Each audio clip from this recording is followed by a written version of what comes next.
Thank you very much for doing this interview with me Okay. today. Our It's pleasure. a great weather Yeah, Beautiful. very nice. in Poland Yes. nowadays, because last week it was horrendous. Yeah. Yeah, it was snow and stuff like that. Okay. It was Easter, and am I right in saying that over the years Magnum has become, more of a sort of a progressive rock band than as opposed to what it used to be, in the 80s, let's say. I suppose first you've got to decide what progressive is. If there's a time signature change, some people automatically think it's progressive. Or if it's a song more than 3.5 minutes long, maybe progressive. But I don't think we've ever seen Magnum as a progressive band. I don't think we've ever seen Magnum as any particular type of band. People have tried to pigeonhole it in many ways. I hate But doing I it. don't think it fits in. Yeah. We cross from the AOR to the pump rock to classic rock to progressive rock. So I don't think there's any particular planning trying to be progressive either. All right. I think Tony writes the songs that he hears in his head, and we interpret them maybe slightly progressive. I don't know. I wouldn't class it as progressive. No. No. I totally agree. It's got a classic rock element to it. It's got AOR element to it. There's traces of prog in it, but it's not. It's not what you, I think, label as prog. I think, as with a lot of bands, I guess, labeling bands is something that the media do, but the bands themselves don't tend to. I don't think. Right. And I don't think Magnum's ever set out to be any particular. There's no particular tag to it. Yeah. So, why has your sound toughened and roughened in the last? And roughened. Yeah, I would say, yeah. You've toughed it up and roughed it up. I don't think I'm tufted and roughed it. It's become darker, I think. I think Is it some this, albums. the sign of the times? I think Shadow Garden went quite dark, and I think maybe it was due to the tour that we were on previous to doing Shadow Garden. Me and Tony and a lot of the rest of the band were watching a lot of Rammstein at the time, All right. and which was a very detuned kind of dirgy. And I think some of that seeped in there, but I don't think it's like classed as a major influence. But there are some dark subjects. There's always been a dark subject covered within Magnum songs in maybe a lighter way. Songs about war and the misery of the world, but done in a not poetic. I don't know how to explain it, but I wouldn't say we're any darker. I think this album is quite light. I think it's very light. I think if you look at some of the orchestration on it, the sounds that have been used on it, I mean, there's still some great driving guitars on it, so it's got that sort of heavier feel to it, but I wouldn't call that dark. No, you wouldn't. No. Okay. So maybe I'm mistaken, but No, I mean it depends on how you interpret it. I Yeah. mean, what one person hears in one song is very different to what some other one will hear. I mean, you got a song called Crazy Old Mothers, whereas some people interpret it very differently to how Tony came up with the idea in his head. And people do ask Tony a lot, what does this song mean? And he will say, what does it mean to you? So it's up to you guys how you perceive it. yeah. And if you okay. want to be dark, you can be dark. So, is there any significance to your latest album title, "Lost on the Road to Eternity"? Are we lost somehow? Again, I think you'd probably ask Tony that question and he'd tell you what his thoughts were behind it, but it's for people to make their own minds up. I think there's some messages in some of the songs Right. about what we perceive to be what we're going to follow in life. Okay. And there seems to be a lot of things that you can follow these days with a variety of things. It could be religion, it could be internet, it could be political. So, Lost on the Road to Eternity, you could get lost, I guess, but it's a great journey, isn't it? I think also Tony had a visual idea in his head. He'd already got this idea for the album cover of a character of the little boy that has been used on several of the albums, and he wanted them all mixed up with all these other characters that have passed through our lives. The Wizard of Oz, and there's things from Alice in Wonderland, and so they all seem to be on this journey and this adventure.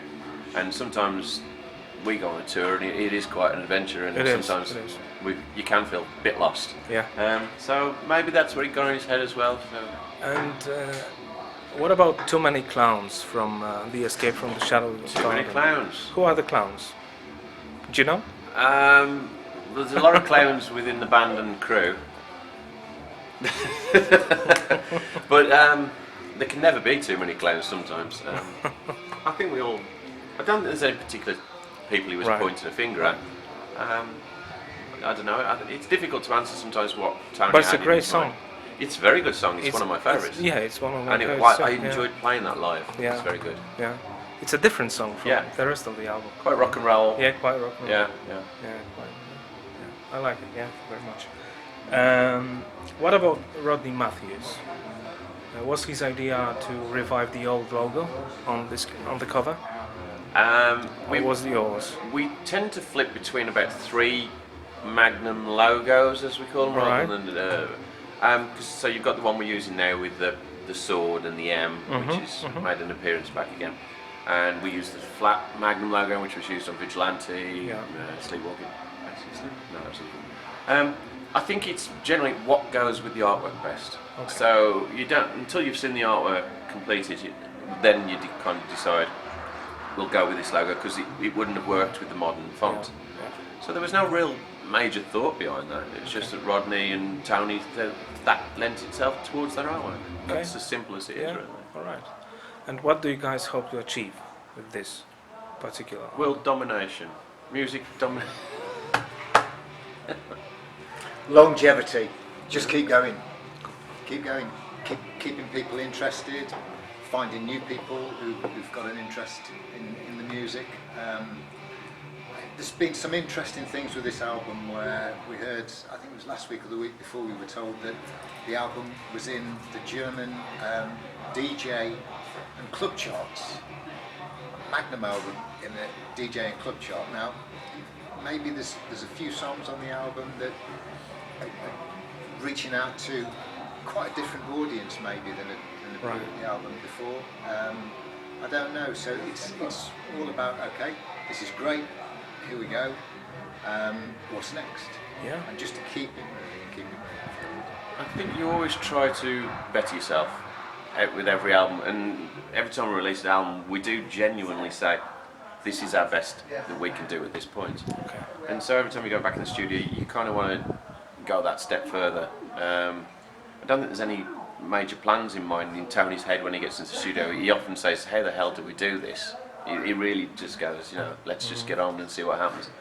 And the chart positions that we've had on this album have far surpassed anything we've had in many years. I mean, even charted in the States now, which is never happened for Magnum before. And it kind of pushes you on. Again, let's see if we can get that a little bit better, a little bit further. Yeah. Do you guys often release bonus tracks for Japan? Yes, the bonus track. Can we shut that door? Japan always asks for a couple of bonus tracks. Okay. It's just what they do, and whether we've got something that's been mixed differently or a live version of something, that tends to be the bonus tracks that the Japanese will get. Right. So with the penultimate album, Sacred Blood, Divine Lies, I think you released 2 tracks, for Japan. I can't remember. Don't Grow off the Up top of my head, and but yeah. and the other one. That's Yeah. nice. I think have those to 2 say. tracks. Yeah. Have you ever been to Japan? No. I have years and years You ago. have, Yeah, you have. yeah. Amazing country. Absolutely amazing. I think it's something Magnum have always wanted to do, and that just what it needs is a promoter to go get you guys out here and see how you get on. But until you get that kind of invite, it's very hard to travel. Music traveling around the country, around the world these days is getting harder and harder. And unless you get a promoter that's willing to put the efforts and the work in, you can't go unless they ask you. All right. But fingers crossed, maybe it'll still happen. Yes, of course.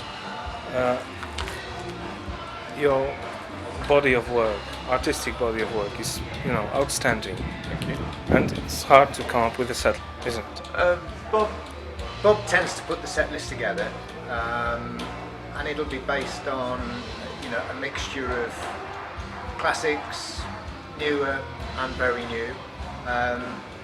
He's got to think, it's a long show, so he's got to pace it right for his vocals for the show. So it really, he'll put it together, and then I think Tony will sort of cast his eye over it and make a few suggestions, but I think it's generally down to Bob to put the But set does it together. vary from night to night, or? On a No, tour, no. no. Once it's pretty much set at the start of the tour, there might be one or two songs that will possibly get dropped because with the flow of the set, sometimes you get to a certain song and it just drops a little bit, and you think you're losing the energy. The audience love the songs, but the energy just drops a bit. So taking out one song can maybe bring the show to a penultimate, and it makes it feel a lot more flowing and a lot more energyful. Yeah, you know, my introduction to Magnum was not so long ago, because it was in 2009 Okay. with Into the Valley of the Moon King. Yeah. And it was Blood on Your Barbed Wire Thorns. Oh right, yeah, that's a great And song. when I heard it, it was like, my God, what's the band? What's the name of the band? Who's Interesting playing? band. Who's playing? Yeah. Was it AC/DC? No, come on. Great song. It's a good song. Tony has this ability to be able to do subjects that you think you've covered before and then twist it and do it in a certain way. I love playing these songs, and I think you've got 5 guys now on stage that absolutely love, what we do. Okay, yeah. And only last night, last night I watched on a Storyteller's Night DVD. Okay. It was great Yeah. show, really. And I was born on that year when the album was released, 1985. Okay. So can you imagine how your music transcends all the borders? Because in the communism in Poland, your music was like, okay, quite literally, but yeah, like an escape from the shadow garden to people. Yeah, Really, okay. because Poland was quite a grey country, grey. Yeah. How would you feel as the music of Magnum moves around the world? I think it's just the lyrical content. Bob's amazing ability to tell a story with every song that he sings. So he'll put a different slant on his delivery of every single song. And I think it comes down to he really sort of studies what it is that Tony's writing about in the lyrical content, what the message is that needs to be got across. So you come and see Magnum live, and which I did on many occasions, and watch Bob's delivery. It's different with every song. It tells a different story, different emotion, and he really lives the songs. And I think that flows then through the actual recordings as well, where he's very accurate with the way he wants to portray each of the songs. Okay. I think the way the songs are open to your own interpretation, obviously there'd have been an influence on Tony for why he wrote a particular song, but he does leave it open, as you've already said, that what does it mean to you? And it can mean a lot of different things to a lot of different people. That's right. And they're great melodies, Yeah. great hooks. Yeah, So great. combination of all of that means that it's available to anybody, isn't it? Do you guys have your definition of success? Halfway, What is definition of success? What is success for you? Is it commercial? Is it artistic? Is it what I is think it? it's just to be able to play, Yeah. to be in front of people that still like the songs. Obviously, it helps when they buy the albums and buy tickets to come and see us. But just to be able to stand up on stage and have people sing their songs back, that's all that really is. It helps if you get paid to be able to do it, so we can travel around the world and be in a studio and record. But success to me is being able to get up with 5 other guys that think the same way. That's pretty much me. So. Do you concur? I absolutely, I concur. Yeah. And the song you recorded for Christmas, Yeah. that's a beautiful song. On Christmas Day. Yeah, on Christmas Day, yeah. That's my favorite Christmas song. You know Strong why? subject. Yeah, but you know why? Because it's not too festive. It's not too, Yeah. too sweet. Yeah. It's different. Yeah. That's why it's my favorite Christmas Yeah. song. Again, And it's, at dinner, Christmas dinner, it's on. oh, that's great. A lot of people do that. We got told that because we re-recorded it and I did know. it again, and people said that I didn't realise that they did exactly what you do, and they put it on Christmas Day, and it's kind of a tradition for them in some ways, and that's kind of cool.